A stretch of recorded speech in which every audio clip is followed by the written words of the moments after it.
Good morning सभी को।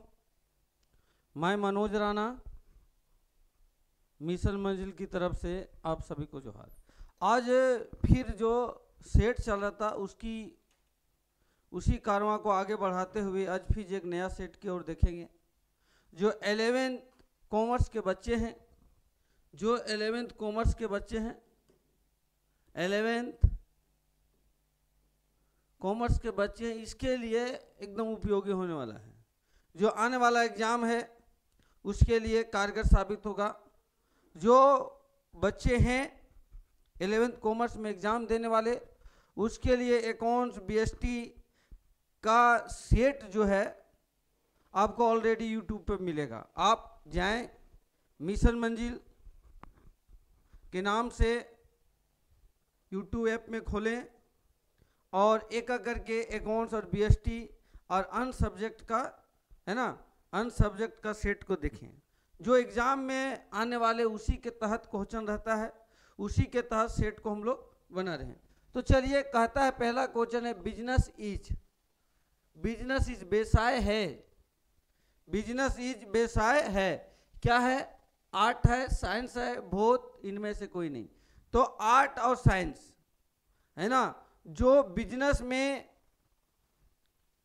Art और साइंस दोनों को माना जाता है, क्योंकि बिजनेस आर्ट के अंतर्गत क्या आता है, साइंस के अंतर्गत क्या आता है? साइंस नया तकनीक को विकसित करता है, आर्ट मतलब कलाओं को एक तरीका से प्रदर्शित करता है। तो बिजनेस में दोनों होता है, इसलिए इसका ऑप्शन नंबर क्या हो जाएगा? सी। ऑप्शन नंबर क्या हो जाएगा? सी। आगे कहता है हिंदू उत्तराधिकारी अधिनियम बनाया गया। Hindu succession law was formed in. Hindu उत्तराधिकारी अधिनियम बनाया गया। तो हिंदू उत्तराधिकारी अधिनियम बनाया गया 1956 में। इसका ऑप्शन नंबर हो जाएगा सी में, है ना। कहता है objective of business is. Business का उद्देश्य क्या है? क्या है बिजनेस का उद्देश्य? Profit objective, service objective, profit service both. कहता है टैक्स इवेशन, ये तो होगा नहीं, कर चोरी तो है नहीं। जो बिजनेस में कर चोरी करते हैं, कर चोरी करने की संभावना रखते हैं, उसके लिए बिजनेस होगा ही नहीं। यहाँ कहता है कि बिजनेस का क्या है? प्रॉफिट और सर्विस। पहले के समय में आज से 15-20 साल पहले सर्विस के बारे में लोग नहीं जानते थे, खाली प्रॉफिट कमाना वो जानते थे। लेकिन अब आज नया तकनीक में यदि बिना सर्विस का, है ना, बिना सर्विस दिए प्रॉफिट नहीं कमा सकते, है ना। सर्विस देने के बाद, सर्विस मतलब क्या होता है ना, आप इंश्योरेंस कर दे रहे हैं, है ना, बैंकिंग की सुविधा दे रहे हैं, वेयर हाउसिंग की सुविधा दे रहे हैं, है ना, भिन्न भिन्न प्रकार के सुविधा, ट्रांसपोर्ट की सुविधा दे रहे हैं, ये सब सर्विस होता है, सब देते हैं। इसके ऑप्शन नंबर ये भी हो जाएगा सी, दोनों। आगे चलेंगे।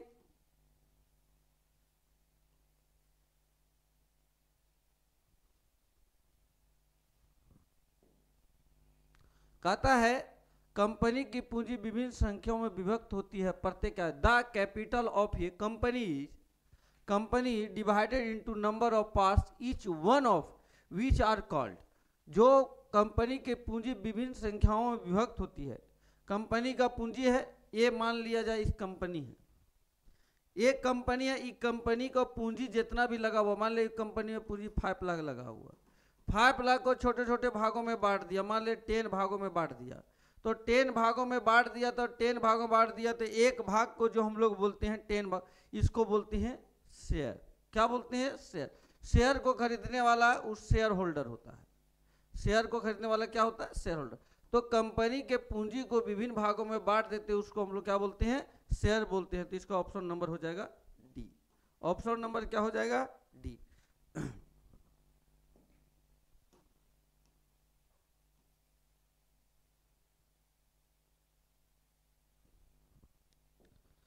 कहता है बिजनेस इंक्लूड, व्यवसाय के अंतर्गत क्या आता है? बिजनेस के अंतर्गत क्या आता है? बिजनेस के अंतर्गत आएगा क्या? कहता है मानव की समस्त क्रियाएं आती है, मानव के समस्त आर्थिक क्रिया आती है, मानव के समान आर्थिक क्रिया आती है, इनमें से कोई नहीं। देखिए, मानव बिजनेस के अंतर्गत यदि कोई भी व्यक्ति बिजनेस करता है, तो मैंने पहले बताया उसका बिजनेस का काम ही होता है प्रॉफिट अर्निंग, प्रॉफिट कमाना। बिजनेस का काम ही है प्रॉफिट कमाना। यदि प्रॉफिट कमाने का उद्देश्य रहेगा ही नहीं तो बिजनेस करेगा ही नहीं। तो इसलिए बिजनेस के करने के लिए कहता है कि समस्त क्रिया, तो मानव बताए थे कि एक्टिविटी जो क्रियाएं करती है दो प्रकार की, एक इकोनॉमिक एक्टिविटी, एक non economic activity. Economic activity वहाँ होता है जहाँ लाभ कमाने का उद्देश्य होता है, नॉन इकोनॉमिक एक्टिविटी वहाँ होता है जहाँ लोगों को एक तरीका से है ना प्रोफेशनल काम को चुन के लाभ कमाना नहीं, लोगों की सेवा करना, लोगों की सहायता करना होता है। यहाँ बिजनेस के बारे में कहता है तो ऑल, देख रहा है, ऑल इकोनॉमिक एक्टिविटी, यही होगा answer, economic, non economic activity नहीं। इसका ऑप्शन नंबर हो जाएगा बी, ऑप्शन नंबर बी। उद्योग का अंग है, उद्योग का अंग है, उद्योग का अंग है हम बताए थे उद्योग, इंडस्ट्री, इंडस्ट्री अंग है। तो बताए थे सबसे पहले होता बड़ा होता है बिजनेस। बिजनेस में देखेंगे इंडस्ट्री आता है और कॉमर्स आता है। कॉमर्स में दो चीज आता है, ट्रेड आता है, ट्रेड, और उसकी ट्रेड की activity of trade, activity of trade, उसकी क्रियाएं आती है ना। तो कहता है इंडस्ट्री किसका अंग है, इंडस्ट्री किसका अंग है, तो किसका है, बिजनेस का। किसका ऑप्शन नंबर हो जाएगा। कहता है ऐसे व्यापार को क्या कहते हैं जिसमें पहले आयात और फिर निर्यात किया जाता है। ऐसे व्यापार को क्या कहते हैं, पहले आयात, देखिए है ना business in which first import and then export is carry called. कहता है पहले आयात करेगा फिर निर्यात करेगा। इंपोर्ट सामान दूसरे देश से खरीदना, दूसरे जगह से खरीदना, एक्सपोर्ट दूसरे जगह से सामान बेचना। मतलब समझिए मेरा सामान है हम अपना खरीद रहे हैं या मेरा सामान हम अपना बेच रहे हैं, लेकिन पहले खरीदना, दूसरे जगह से खरीदना और तीसरे जगह से बेचना, मतलब ना तो हम प्रोड्यूसर हैं वस्तु को बनाने के लिए, एक तरीका से बोलिए कि एक तरीका से हम जो काम करते हैं ब्रोकेज का काम करते हैं। तो ब्रोकेज के जो काम करते हैं उस व्यापार को इंटरपोर्ट ट्रेड करते हैं, इसको सी बोलते हैं। एक जगह से सामान खरीदना और दूसरे जगह बेचना, सी होगा इसका ऑप्शन नंबर, क्या हो जाएगा, सी हो जाएगा, है ना। आगे चलेंगे।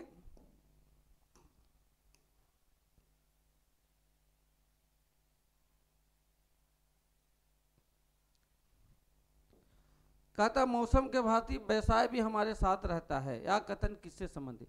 Business like whether is with is every day who said this out of the flowing.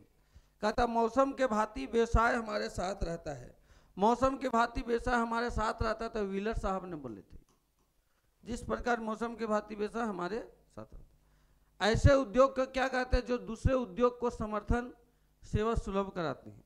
ऐसे उद्योग को क्या करते हैं जो दूसरे उद्योगों को क्या करते हैं, समर्थन करते हैं, सुलभ कराते हैं।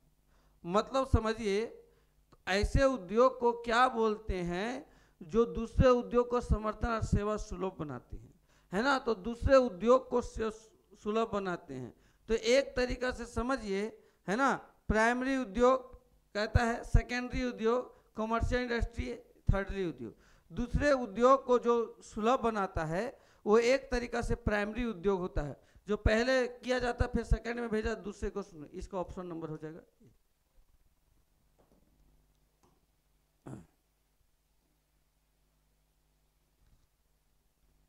कहता है एकांकी व्यापार का सबसे बड़ी कठिनाई है, सबसे बड़ी कठिनाई है। कहता स्मॉल साइज होता है, लिमिटेड कैपिटल भी होता है, लिमिटेड कैपिटल भी होता है, लिमिटेड कैपिटल भी होता है, और अनलिमिटेड लायबिलिटी वो इसके लिए ऑप्शन नंबर डी, सब होता है। इसका कठिनाई सब है। अकेला व्यापार करेंगे, अकेला व्यापार रहेगा तो हो सकता है आने वाला समय में, है ना, नुकसान में जाएंगे, है ना।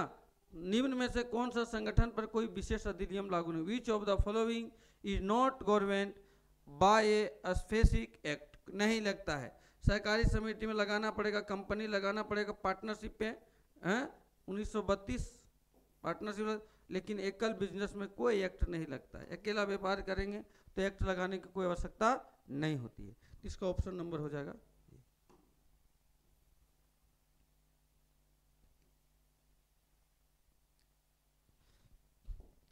कहता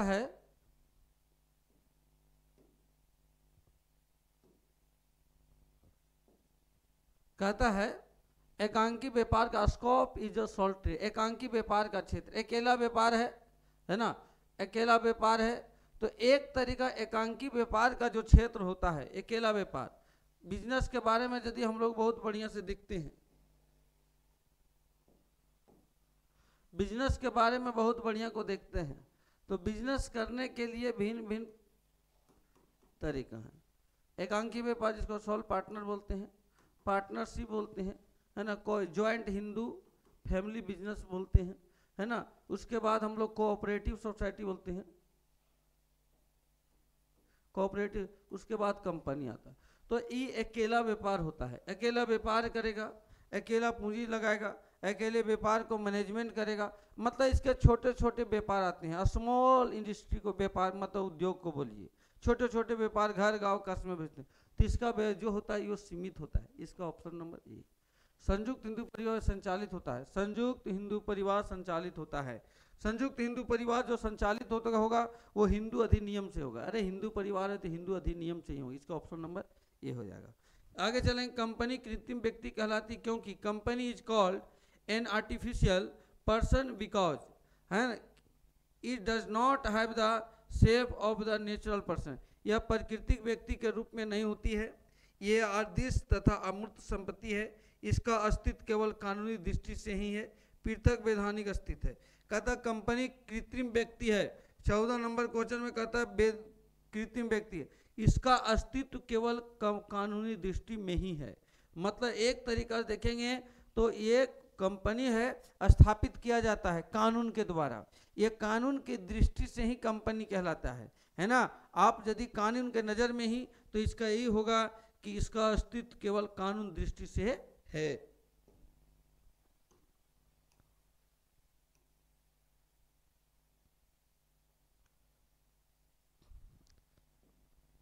कहता है सबसे व्यापक क्षेत्र, तो मैंने अभी बताया सबसे व्यापक क्षेत्र बिजनेस होता है। सबसे बड़ा क्षेत्र क्या होता है? बिजनेस होता है। क्यों बिजनेस होता है? क्योंकि सब बिजनेस के नीचे आते हैं। बिजनेस का पार्ट है इंडस्ट्री, इसी का पार्ट है कॉमर्स, और कॉमर्स का पार्ट है ट्रेड, है ना। तो सबसे बड़ा बिजनेस है। इसका ऑप्शन नंबर डी हो जाए। हिंदू विधान का द्याभाग संप्रदाय, हिंदू विधान का द्याभाग संप्रदाय राज्य में लागू होता है। बोले थे कि ज्वाइंट हिंदू फैमिली बिजनेस में दो चीज आता है, एक दया भाग, एक होता है मिताक्षरा दया भाग, और एक होता है मिताक्षरा। दया भाग और मिताक्षरा, इसको दया भाग, इसको मिताक्षरा। दया भाग और मिताक्षरा जो असम, बंगाल और उड़ीसा, असम, बंगाल और उड़ीसा 3 राज्यों में लागू होता है। ये असम लिखा है, ये असम होगा, असम, बंगाल और उड़ीसा। तो असम, बंगाल, उड़ीसा में क्यों दया भाग लगता है? दया भाग के मतलब होता है बाबू कि कोई भी हिस्सेदार जब तक बाप जिंदा है तब तक आपको हिस्सा नहीं मिलेगा। जब तक बाप जिंदा है तब तक आपको हिस्सा नहीं मिलेगा, है ना। इसलिए क्योंकि वहाँ का जो परिस्थिति था, वहाँ का परिस्थिति के अनुसार लोग अपने पिताजी के साथ अच्छा व्यवहार नहीं करते थे, है ना।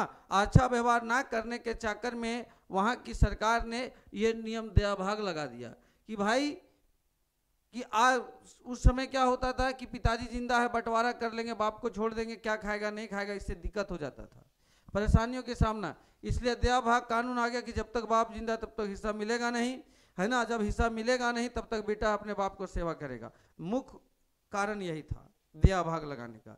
तो दया भाग 3 राज्यों में लगता है ना। अदर एनी हाउ दया भाग छोड़ के अदर स्टेट में लगते हैं। अदर स्टेट का प्रावधान वही है कि कोई भी बच्चा वंशज है और वंश में तो वो अपना हिस्सा मांग सकता है, उसका हिस्सेदार होता है। मतलब ये 18 साल उम्र पार हो जाए, है ना। मतलब बच्चा भी तो हिस्सेदार है ना। जिसकी उम्र 18 साल से ज़्यादा हो गया अपने बाप से अपने हिस्सा का बंटवारा कर सकता है अन्य स्टेटों में। लेकिन ये तीनों स्टेट में ऐसा नहीं कर सकते क्योंकि यहाँ दया भाग का नियम है ना। बाप जिंदा है तब तक आप बाप का सेवा कीजिए, है ना, नहीं तो आपको हिस्सा मिलने वाला नहीं है। जो सेवा करेगा उसी को मिलेगा। इससे क्या हुआ, बाप बुजुर्ग हो गया, उस समय उसको सहूलियत मिलती थी, है ना, बेटा को भी था कि बाप को सेवा करे, अब बाप को सेवा मिल रहा है, यही मेन उद्देश्य था। आगे चलेंगे हम लोग।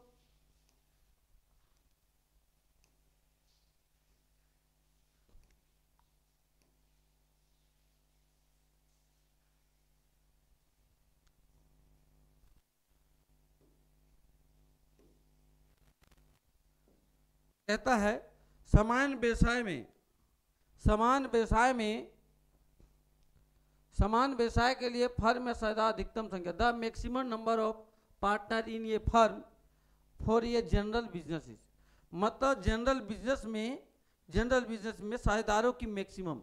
तो पार्टनरशिप में यदि मिनिमम की बात करते हैं 2 और मैक्सिमम जो होता है ना बाबू ये 50 होता है बैंकिंग सेक्टर में, बिजनेस में, तो 50 होगा। इसका ऑप्शन नंबर क्या हो जाएगा? बी। आगे क्वेश्चन कहता है एक साझेदार जिसके फर्म के समझ के बारे में जनता परिचित है कहलाता है the partner who association with the firm is unknown to the general public is called.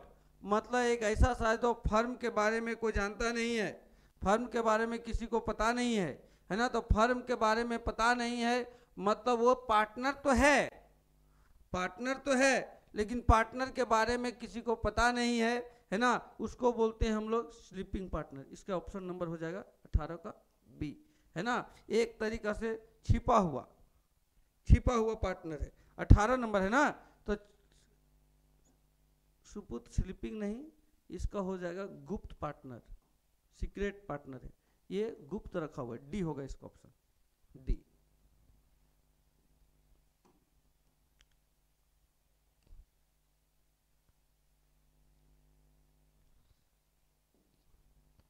कहता है क्वेश्चन है, कहता है कंपनी जिसका व्यवसाय या उत्पादन एक से अधिक देशों में होता है, एक से अधिक देश में करता है तो मल्टीनेशनल कंपनी करती है।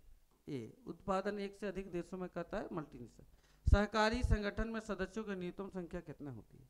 सहकारी कोऑपरेटिव सोसाइटी है तो कोऑपरेटिव सोसाइटी में मिनिमम संख्या 10 और मैक्सिमम होता है अनलिमिटेड,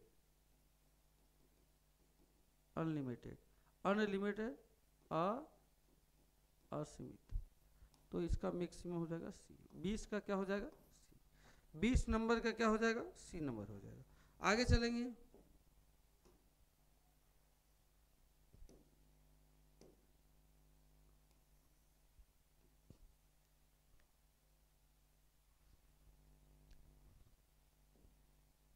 कहता है सहकारी समिति का प्राथमिक उद्देश्य, primary object of cooperative society, cooperative society लोगों के भलाई में काम करती है, लोगों की सेवा के लिए काम करती है, लोगों को सहायता देती है, इसके लिए इसका ऑप्शन नंबर सी हो जाएगा, सर्विस देती है।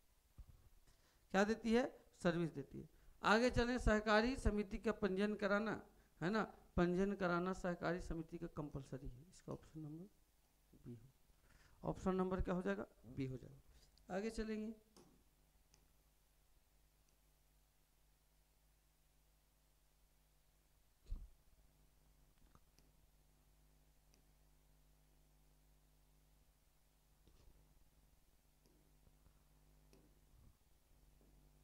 कंपनी का सबसे महत्वपूर्ण प्रलेख, the most important document of a company.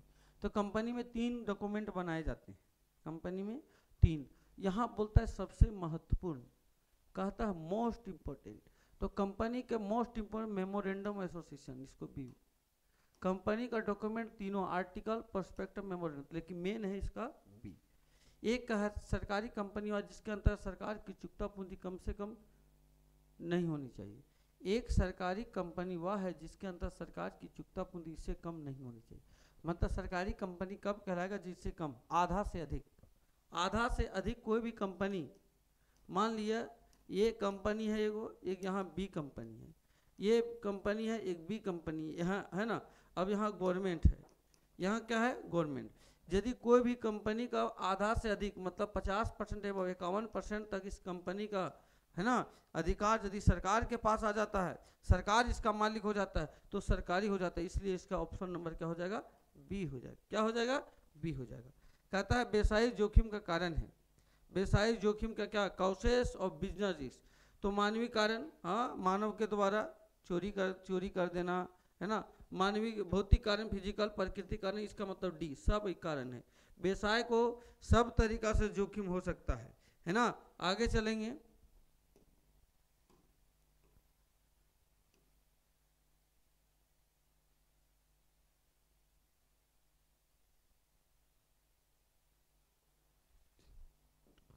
कहता है कॉमर्स के इंक्लूड है, तो कॉमर्स में बताए, कॉमर्स में ट्रेड और ट्रेड की उसकी क्रियाएं, व्यापार, उद्योग, कॉमर्स में बिजनेस, इंडस्ट्री, ये नहीं, ये बड़ा होता है क्योंकि कहता देखो ये होता है बिजनेस, बिजनेस में बोले यहाँ होता है इंडस्ट्री,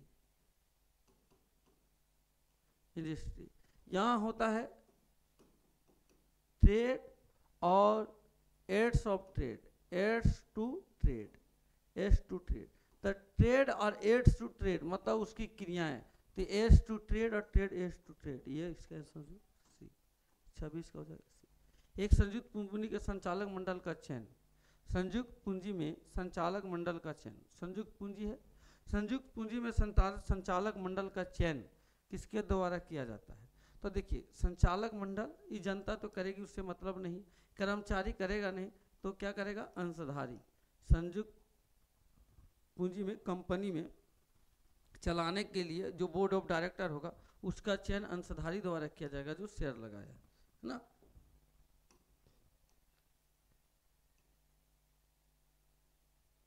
कहता है बहुराष्ट्रीय कंपनी का क्षेत्र, बहुराष्ट्रीय कंपनी का क्षेत्र लोकल, नेशनल, इंटरनेशनल। बहुराष्ट्रीय मल्टीनेशनल कंपनी है तो ये अंतर्राष्ट्रीय व्यापार करेगी ज़्यादा से ज़्यादा।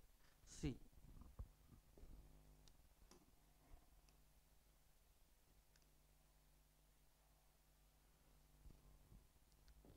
कहता है साझेदारी संलेख और साझेदारों का अधिकार और कर्तव्य निर्धारित होती है।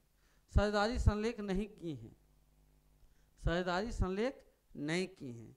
चलिए साझेदारी संलेख यदि आप नहीं करते हैं और साझेदारी संलेख यदि करवे नहीं किए हैं, साझेदारी संलेख होता क्या है, दो पार्टनरों या दो से अधिक पार्टनर मिलकर किसी व्यवसाय को वो शुरू करना चाहते हैं या शुरू करते हैं, तो साझेदारों के मध्य में लिखित और एक मौखिक समझौता होता है।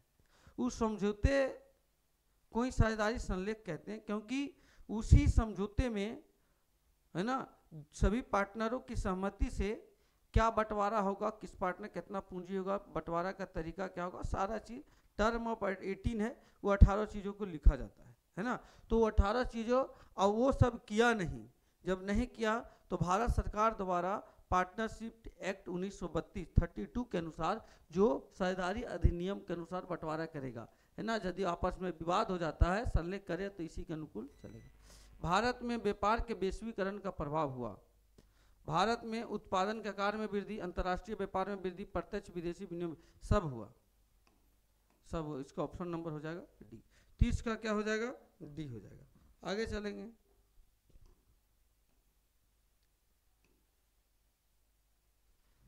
कहता है सहकारी समिति का लाभ है प्रजातांत्रिक प्रबंध, राजनीति हस्तक्षेप, अकुशल प्रबंध। मतलब कहता है सहकारी समिति का लाभ है ना। तो सहकारी समिति का लाभ यदि हम लोग आएंगे तो लाभ के बारे में बात करता है कि सहकारी समिति का लाभ क्या है।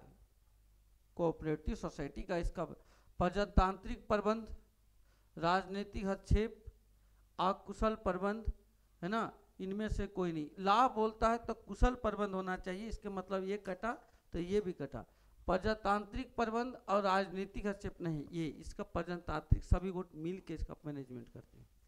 ऐसे व्यवसायिक संगठन का नाम है जिसमें पृथक वैधानिक अस्तित्व की विशेषता, पृथक स्थान, पृथक रहता है ना, पृथक रहता है। तो पृथक ऐसे व्यवसायिक संगठन का नाम बताइए जो आज भी है कल भी रहेगा, है ना। तो कोऑपरेटिव सोसाइटी सी। 33 नंबर में हम लोग आएंगे।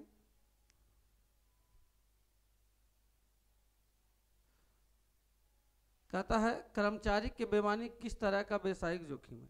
कर्मचारी यदि बेईमान हो गया है तो बेईमान हो गया है तो बेईमान किस तरीका से, तो बेईमान जो होता है कर्मचारी जो बेईमान हो गया हुमन है, हुमन एक तरीका समझिए। जो कर्मचारी बेईमान हो गया है तो मानवीय कारण होगा, कर्मचारी है ना मानव है, और मानव यदि बेईमान हो जाता है तो वो मानवीय कारण होता है। इसका ऑप्शन व्यापार कितने प्रकार के होते हैं, व्यापार कितने प्रकार के होते हैं?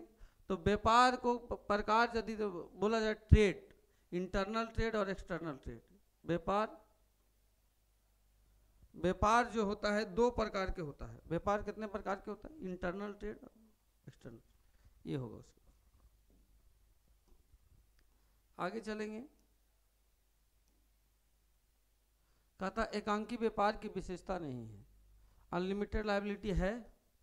एकांकी व्यापार की विशेषता जो नहीं है वो एक तरीका से अनलिमिटेड लायबिलिटी है, सिक्रेसी भी रहता है, लिमिटेड लायबिलिटी नहीं है। इसका ऑप्शन नंबर बी हो जाएगा। ऑप्शन नंबर क्या हो जाएगा? बी हो जाएगा। आगे चलेंगे, ऐसा प्रबंधक जिसका लाभ में हिस्सा है, ऐसा मैनेजर है ना, ऐसा प्रबंधक जिसका लाभ में हिस्सा है, जो ऐसा मैनेजमेंट होता है उसका लाभ में हिस्सा होता है। तो लाभ में हिस्सा होता है ना, तो केवल फर्म का कर्मचारी है। संनियम परिवर्तन साझेदार बन सकता है, स्थिति में साझेदार बन सकता है नहीं, संनियम के अनुसार वो साझेदार बन सकता है। इसका ऑप्शन नंबर। निम्न में से कौन सा व्यवसाय अनिश्चितता का उदाहरण है ना? तो अनिश्चित, भूकंप अनिश्चित आ जाएगा, सूखा अनिश्चित पड़ जाएगा, परिवर्तन, इसका डी होगा जी। सूखा पड़ जाना है ना, भूकंप आ जाना, ये भिन्न भिन्न। आगे चलेंगे,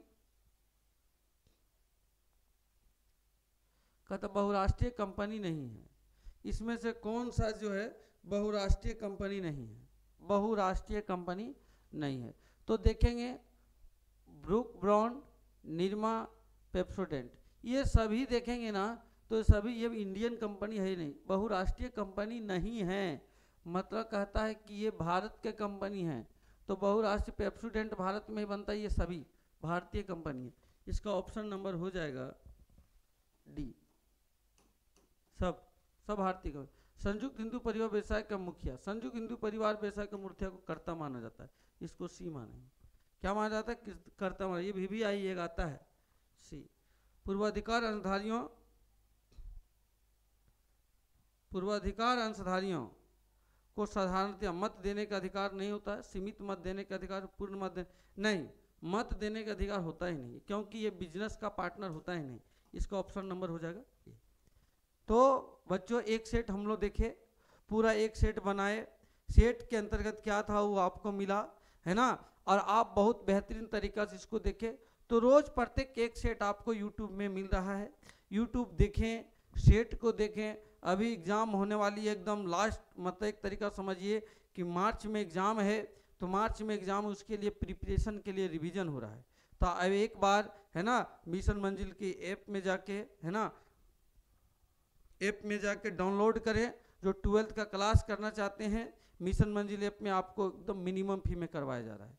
तो आप प्ले स्टोर में जाके देर ना करें और जाके मिशन मंजिल ऐप से कोर्स को परचेज करें, है कोर्स को परचेज करें। आपको मिनिमम फी में बेस्ट क्लास मिलने वाला है, बेहतर क्लास मिलने वाला है। चलो है ना, अब फिर हम लोग अगला सेट की ओर चलेंगे आगे। इसके अब हम है ना अगला सेट की ओर नेक्स्ट क्लास में चलेंगे और बेहतर तरीके से फिर बताएंगे।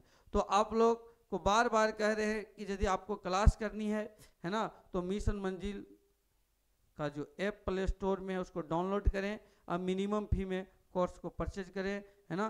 थैंक यू, धन्यवाद, जोहार।